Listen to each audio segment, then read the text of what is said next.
नमस्कार साथियों, कहानी विद किरण में आपका स्वागत है। साथियों,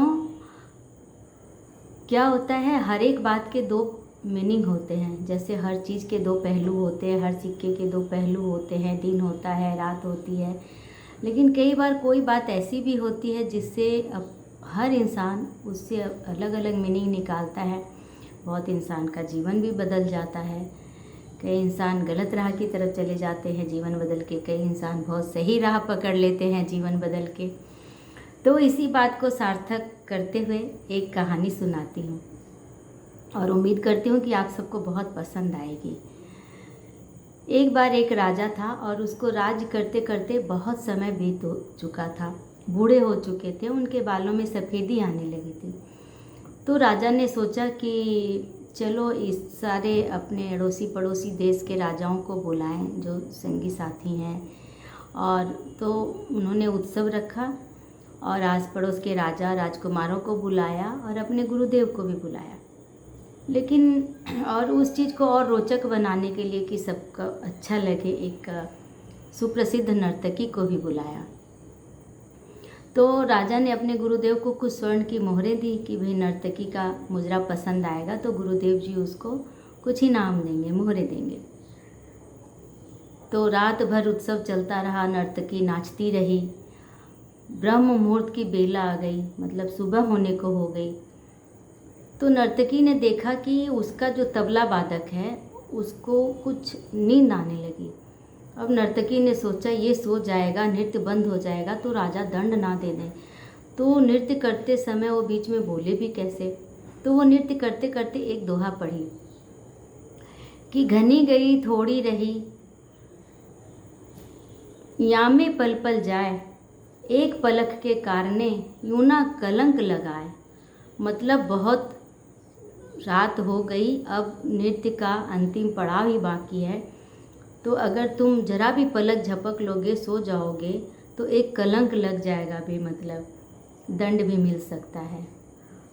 ये लाइन तो नर्तकी ने अपने तबला वादक को उठाने के लिए कही, लेकिन इस दोहे का कुछ ऐसा प्रभाव पड़ा कि वो जो गुरुदेव थे राजा जी के, वो उठे और राजा ने जो मोहरें गुरुदेव को दी थी वो सारी मोहरें उन्होंने नर्तकी को दी थी। राजा की जो पुत्री थी राजकुमारी, उसने अपना नौलखा हार उस नर्तकी को दे दिया। राजकुमार ने अपना मुकुट दे दिया। राजा सोचा ये क्या, इस दोहे में ऐसी क्या बात है कि सब इतना खुश होके इतना स्वर्ण लुटा रहे हैं नर्तकी के ऊपर। राजा उठ के गया और नर्तकी पे गुस्सा करने लगा कि नीच नर्तकी, ऐसा क्या तुमने ये दोहा पढ़ा कि सब ने अपनी अपनी चीज़ें और स्वर्ण तुम्हारे ऊपर लुटा दिए।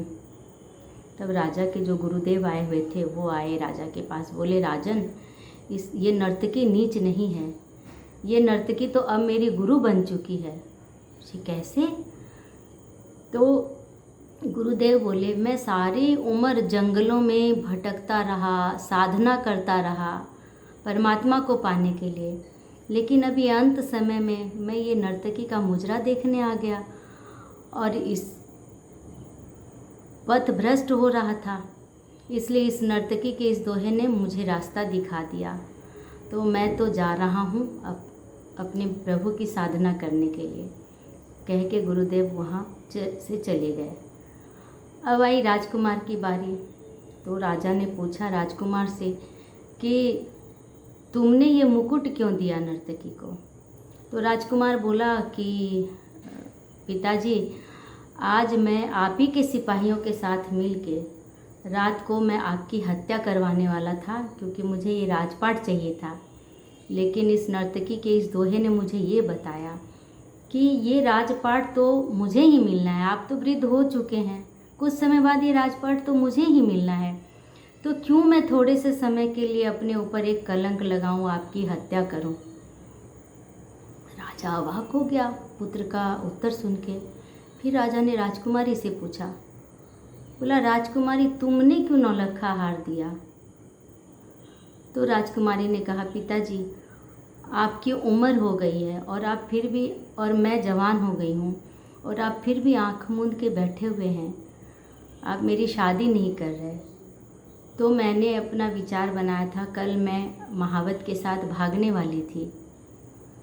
तो इस नर्तकी के दोहे ने मुझे ये बताया कि ठीक है, आज नहीं तो कल, हो सकता है कल ही तुम्हारा विवाह हो जाए, राजा की आंखें खुल जाए। तो इतनी सारी बात सुन के राजा की तो आँख सचमुच में ही खुल गई। राजा को बहुत आत्मग्लानि हुई। तो राजा बोला कि पुत्री, देश विदेश से, पड़ोसी राज्यों से बहुत सारे राजा और राजकुमार आए हुए हैं, तुमको जो भी पसंद हो तुम उसके गले में वरमाला डाल दो, मैं तुम्हारा विवाह करवा दूंगा। तो राजकुमारी ने अपना वर चुन लिया और राजा ने अपना राजपाट राजकुमार को सौंप दिया। उसको उसी दिन राज तिलक करवा दिया और राजा ने वैराग ले लिया और राजा अपने वापस गुरुदेव की शरण में चला गया। फिर नर्तकी ने सोचा कि मेरे एक दोहे से सबने अपना अपना जीवन बदल लिया। गुरुदेव चले गए, राजकुमारी का सभी का विचार बदला, सभी एक सतपथ पे आ गए, तो मैं ही क्यों ये नीच काम कर रही हूँ। उसने भी उस दिन से नृत्य करना छोड़ दिया और भगवान से कहे, हे प्रभु, अब मैं आपकी शरण में हूँ। तो घनी गई थोड़ी रही, यामे पल पल जाए, एक पलक के कारणे यूं ना कलंक लगाए। तो साथियों, उम्मीद करती हूँ आपको कहानी पसंद आई होगी। राधे राधे। तो प्लीज़ लाइक, सब्सक्राइब, कमेंट